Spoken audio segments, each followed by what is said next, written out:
What are you doing? You crazy, you're breaking my arm! Shut up, I will. What is this? Get Ryan. What are you doing? Get Ryan. You don't have to. What's going on here, Mike? Well, this man over... My friend here lifted a package from a lady's table. I thought you might like to talk to him. Who are you? My name's Ryan. I'm the security officer for the hotel. Well, I'm a guest in this hotel. I demand you arrest this man. The man says that you stole something from a lady. Well, this man is obviously insane if you don't do something about He it. talks too much. The package is inside his coat. You mind showing us what's inside your coat? Of course I do. There's no reason to... There it is. If you take that, I'm going to hold you and the hotel responsible for it.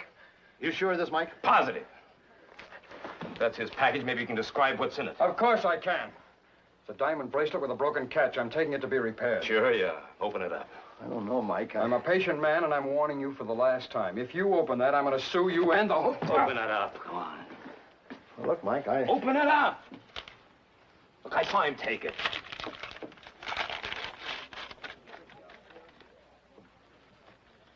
Well? A diamond bracelet with a broken clasp.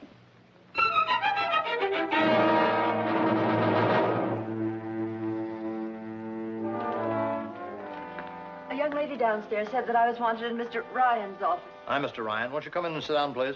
Yes, thank you very much. I'm Mrs. Green, Mrs. James Green. I'm afraid I really don't know what this is all about. Mrs. Green, we'll try not to detain you any longer than is necessary. Do you recognize this? Well, yes, of course, it's my bracelet. When you left the table downstairs, this man... Mrs. Green, a ridiculous mistake has been made. These men are accusing me of stealing your bracelet. Oh, but that's absurd. Mr. Lewis was just taking it to have the catch fixed. As you can see, it's broken. Just a minute. You keep out of this, Mike. Mr. Lewis, there has obviously been a mistake made. Now, as I explained to you before, Mike Hammer is a private detective with no official status in this hotel. But you have, Mr. Ryan. And you accused me of being a thief. Oh, there's been a mistake, Brad. You've made it a very costly one. But, Mr. Lewis, my bracelet... I think you'd better send it to my office, Mrs. Green. Under the circumstances, I'd rather not take it. Oh, dear, I'm sure it was just a mistake. It was a mistake. And I made it by listening to you, Mike. The biggest mistake you made is letting that character walk out of here. Something's phony around Now, here. don't make it any worse than it is. It was a mistake. Let it lay that way. Mrs. Green, if there's anything that we can possibly do... You gentlemen will just have to excuse me. My guest is waiting for me in the lobby. This has been very embarrassing. Well, you can understand our position. After all, the hotel was merely... Of course. It was just a mistake, I'm sure.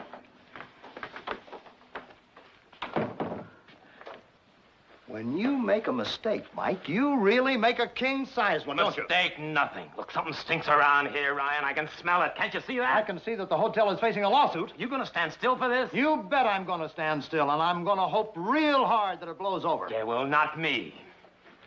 I'm gonna find out about this character, Lewis. I'm gonna find out all about it. And when I do, I'm gonna take him apart like a 4-bit watch.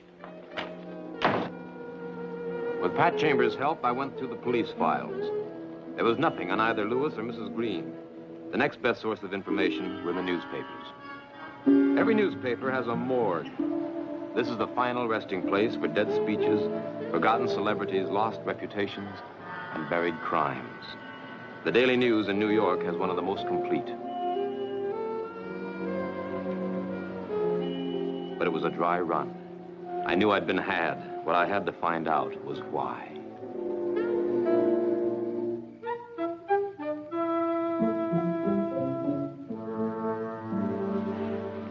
You should have seen Lewis's face, Lucille. He was livid. Yes, I can imagine. The coachroom girl said your friend wasn't very gentle with him. But he's not my friend. I never saw him before. If they should think that I had him there... I know. They're liable to get a little unpleasant. But it just isn't fair. I did everything they asked me to do. I had the bracelet All right, there. now, getting excited won't help anything, Margaret.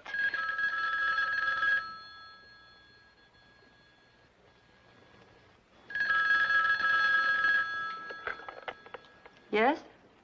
This is Mike Hammer, Mrs. Green. I'd like to talk to you tonight, if possible. Mike Hammer? Well, you're the detective I met today. That's right. Yeah, I won't take up too much of your time. Well, I don't know, Mr. Hammer. It might be... Well, it's very important. Well, I guess it'll be all right. Thank you. I should be there in about an hour. The detective, he's coming out here. Mike Hammer? Yeah. Oh, well, no wonder Lewis had such a bad time at the hotel. Mr. Hammer has quite a reputation. I just didn't know what to say. Well, suppose they find out. Won't that make them absolutely certain I had him at the hotel to break up the payoff? Well, what have you got to lose? They think that already.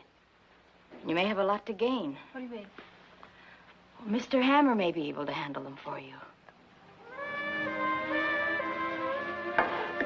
Permanently. It took me longer to get away from the office than I figured. I still had a few lines out on Lewis, but I kept coming up with no fish. My only hope was that I could persuade Mrs. Green to do some leveling. She had plenty of time to think while I was bucking the traffic out to Long Island.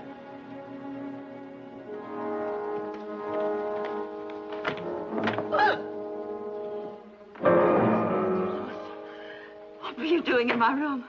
I was waiting for you, Mrs. Green. But how did you get in there? From the balcony. I should have thought you'd been expecting me after what happened this afternoon. Oh, but that wasn't my fault. I didn't want it to happen that way. Very embarrassing, Mrs. Green. Very embarrassing. Oh, I'm terribly sorry. Really, I am. Look, I have the bracelet right here. I could get it. We don't want any part of the bracelet, Mrs. Green. You've managed to complicate things pretty thoroughly. Oh, but I didn't. I did everything I was told to do. Like calling Hammer? No, I didn't do that. I swear to you. He just happened to be there. Like he's going to just happen to be here tonight. But how do you know about that? Now, you underestimate us, Mrs. Green. We've been forced to watch you very carefully. You've caused us an awful lot of trouble. We're going to have to make sure you don't cause us any more. Oh, I won't. I swear I won't. We have to make sure. Oh, no, don't, please. It's nothing personal, Mrs. Green. This is just an object lesson.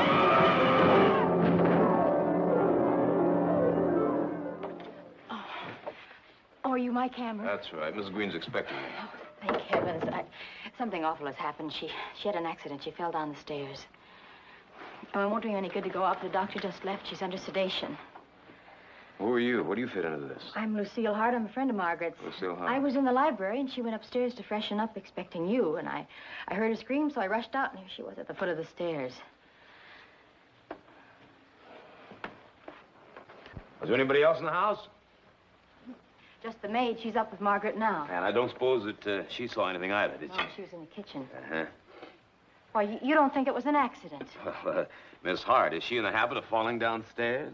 Well, but why would anybody want to hurt her? Somebody's taking out insurance, and she's not going to talk to anybody. Me or anybody. Hey, you were at the hotel this afternoon. I saw you there. Yes? Well, then why don't you tell me what this is all about, huh?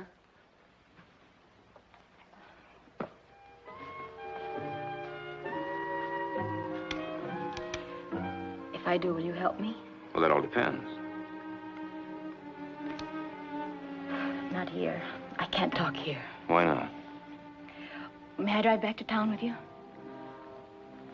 What about Mrs. Green? Oh, she'll be all right. There's nothing I can do for her now. How soon can you be ready? I'll just get my things.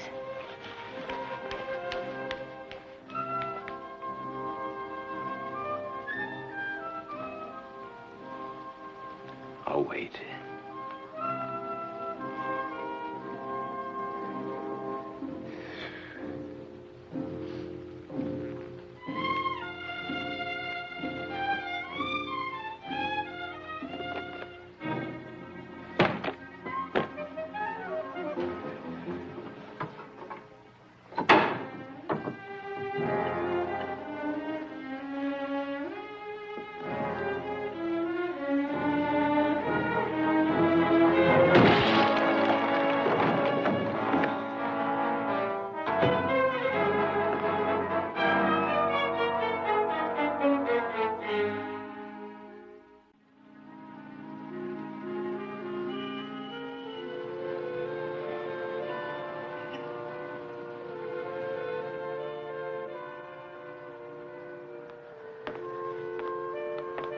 Feel better? Yeah, I do now. Mike, I've been thinking. You know, we really have no right to drag you into this mess. Why, don't let a few bumps and bruises bother you. It's all part of the business. It'll show up on the bill. Yeah, I know. You know, nobody invited me into this. I invited myself in. This afternoon, somebody tried to put a dent in my ego. Tonight, somebody tried to put a dent in my head. Maybe the same guy. I just want to meet this fella one more time. You know what I mean? Yeah, I'm glad you're on my side. Yeah, now about this little talk. Now, let's start talking. Well, what happened to Margaret Green tonight may very well happen to me next. Yeah, why? I got myself into something over my head, and I just had no one to turn to until now. What about your husband? My husband is Edward Hart. He travels a lot. When he is home, we're like strangers. We've never really known each other. Yeah, but you married him, didn't you? Yes. With all his faults, Edward has one trait that I've always admired. In men, he's rich. I told you, Mike, I was going to be completely honest with you. Well, honey, if you're not, you're just wasting your time. Well, about a year or so ago, I got bored. So I started playing cards and taking a flyer on the races, and I lost more than I could pay. So I covered my losses with IOUs, but I just didn't dare tell my husband. So I started plunging to win back, and, well, I got in that much deeper, of course. Who holds the paper? Carl Reuter, do you know him? Reuter? No, only what I read in the society columns. He makes his living playing cards, and he usually wins. One night, when I was really hooked, he said he had to have the money I owed him. Well, I told him I couldn't raise that much, and he suggested I ask my husband for the money. The implication was that if I didn't, he would. I just couldn't let him do that. Reuter knew that my jewels were insured, so he suggested that I fake a robbery and collect the insurance. And that way, my husband would never find out. So your husband would collect from the insurance company, and Reuter would take the jewels in full payment, huh? Yes. Uh-huh. Let me ask you something. Is this Mrs. Green in the same fix? Yes, exactly. So that's what the deal was at the hotel this afternoon, huh? Payoff. Yes. Yeah, but I mean, why the big production? Why not just hand Reuter the jewels? It had to look good. Now, if you hadn't interfered, when we got back to the table, Margaret would have screamed that she'd been robbed, and I'd have been a witness. Did she give specific instructions to break this clasp? Yes. Yeah, well, they figure everything out, don't they? If anything goes wrong, they're just taking the jewels to get fixed, yeah? Boy, are they smart. We'll fix their little red wagon. No, that's not the whole story, Mike. Huh? With the jewels, you have to give Reuter a letter saying that the jewels are payment for the debt. Oh, come on now, honey. You didn't go for that, did you? Now you know why I need your help. Once he gets that letter, he never leaves you alone. Well, did you try to buy it back? Oh, I've tried. I offered him anything. Anything. So, when Margaret told me how you handled Lewis at the hotel this afternoon, I don't know, I just had the feeling that you'd be the one to get that letter back for me. At the right price, of course. Well, what's the right price? Honey, you'd think you were asking me to kill a guy.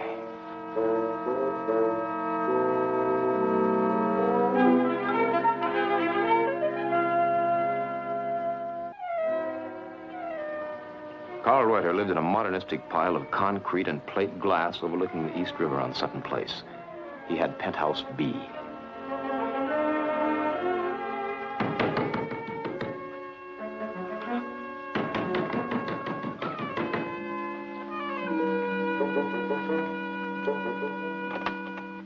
You, Reuter? Yes, who are We got you? mutual friends. Now, wait a minute. You can't You come got something barging that in belongs here. to a client of mine. I came to pick it up. What are you talking about? Who are you anyway? My name's Hammer, Mike Hammer. And your client? A woman who wrote you a letter, a very indiscreet letter. All right, now, do we understand each other?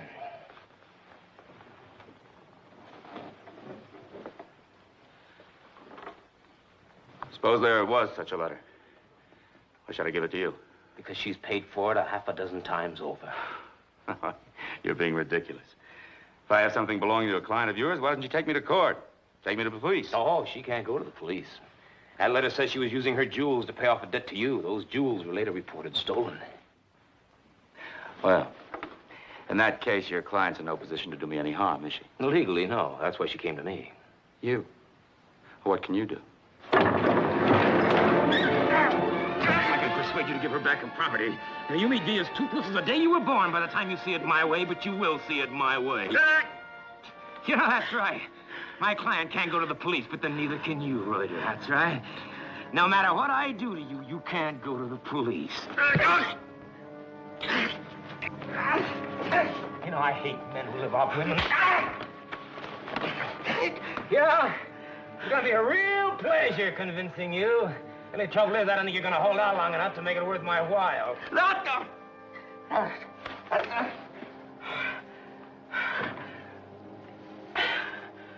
Whose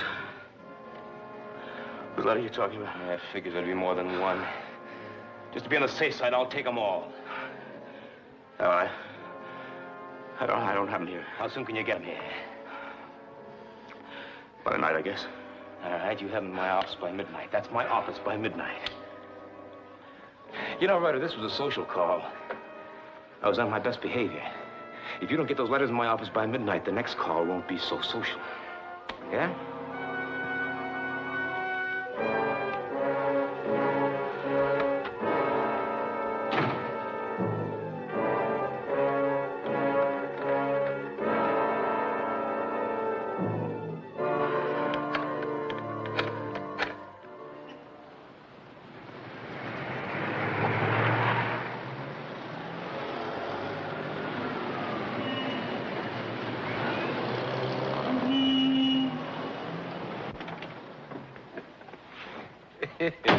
How did you do, Mike? Oh, I don't know yet, honey, but I think I threw a scare into him. Did you get the evidence? No, not yet, but we will. Well, if you give him time to think, he may try to get Honey, away. the more time that he has to think, the less stomach he's going to have for getting roughed up. I told him to have the evidence in my office by midnight. He won't come. No, I don't expect he will. I think he'll run for cover. Oh, I see. And then when he does, we search his apartment? No, what for? You see, when a man runs, honey, he takes his most precious possession with him. Reuter will bring the evidence. Oh, if he only does. He will. I was on my third cigarette and Lucille Hart was on her fourth when my hunch finally paid off. The man from the hotel was with him.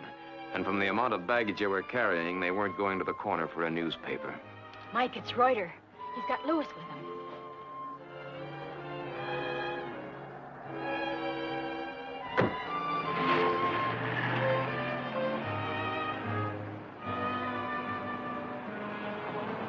I got far enough behind them so they couldn't spot me, close enough so they couldn't lose me. In the 50s, they swung east off First Avenue and pulled up in front of an old brownstone. We were only a few car lengths behind.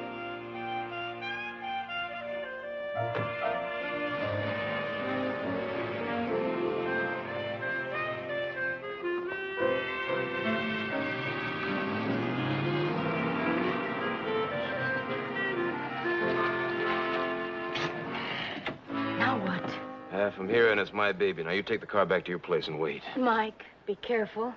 There are two of them. You let me worry about that, huh? Hey, take the car back to your place. When I get there, I'll have a present for you. I can't tell you how grateful I'll be. I got a pretty good idea, Chickie.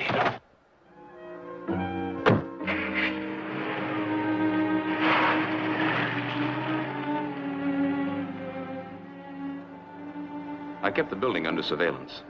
I had it figured that if they were holed up there for any length of time, one of them would have to go out for supply. I'd almost made up my mind to go against the two of them when Lewis walked out.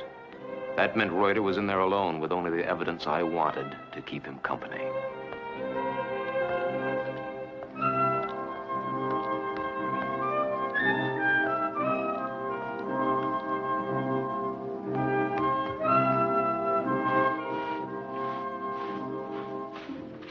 The janitor didn't believe the new tenant was an old friend of mine and that I'd mislaid his apartment number. But an engraving of George Washington convinced him. He pointed out the door and said he hoped there wouldn't be any trouble. I reassured him.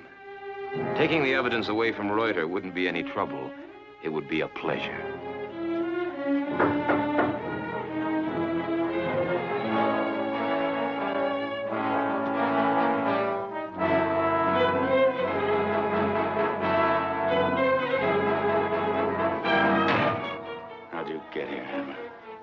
followed my nose, you creep.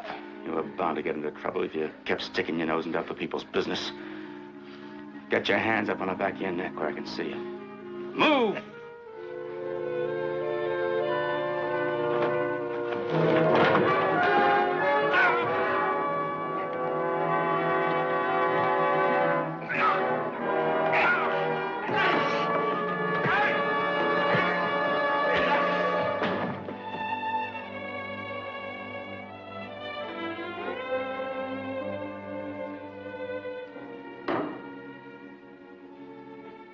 He hadn't been there long enough to find a permanent hiding place.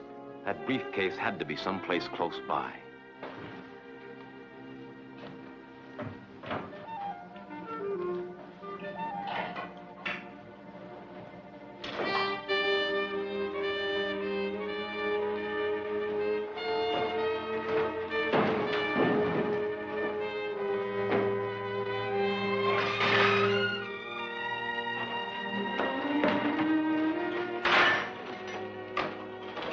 It was all there. Enough to send half a dozen highly respected matrons to jail. Or enough to feather Reuter's nest for life, depending on who had the material. Open up. It's me, Lewis.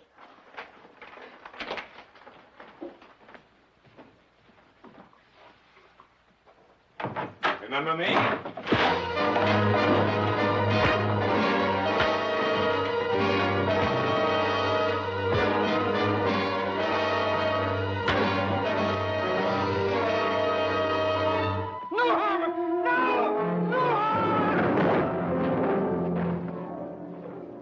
Compliments of Mrs. Green. Mike? What are you doing here, baby? I told you to wait for me at your place. I got worried with two of them. Look, you better get out of here. Somebody's gonna be calling the police. What about the letters? I got yours and all the rest. Now, come on. Hadn't I better take them back to my place, Mike, before the police get here? Yeah, you're right. Come on. All right, it's all in here. Now, I'll take them back to your place. I'll meet you there. You're a bigger sucker than I was, Hammer. You think I'm trying to shake her down? She was my partner. No, Mike. Just a minute, baby. I think I'd better hang on to that briefcase. No. I'm not giving it up, Mike. Not with this gold mine in here. Oh, honey, don't do it. I'm warning you, Mike. I'll shoot. Give me the case.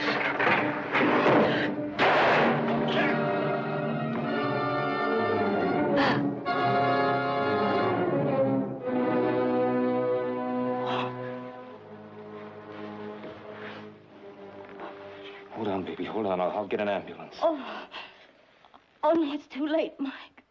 Oh, Mike, I had it all figured out. With those letters, I didn't need Reuter anymore. It could have been mine. There was plenty for both of us, Mike. No, baby. It just looked that way. In a deal like this, the payoff is always grief.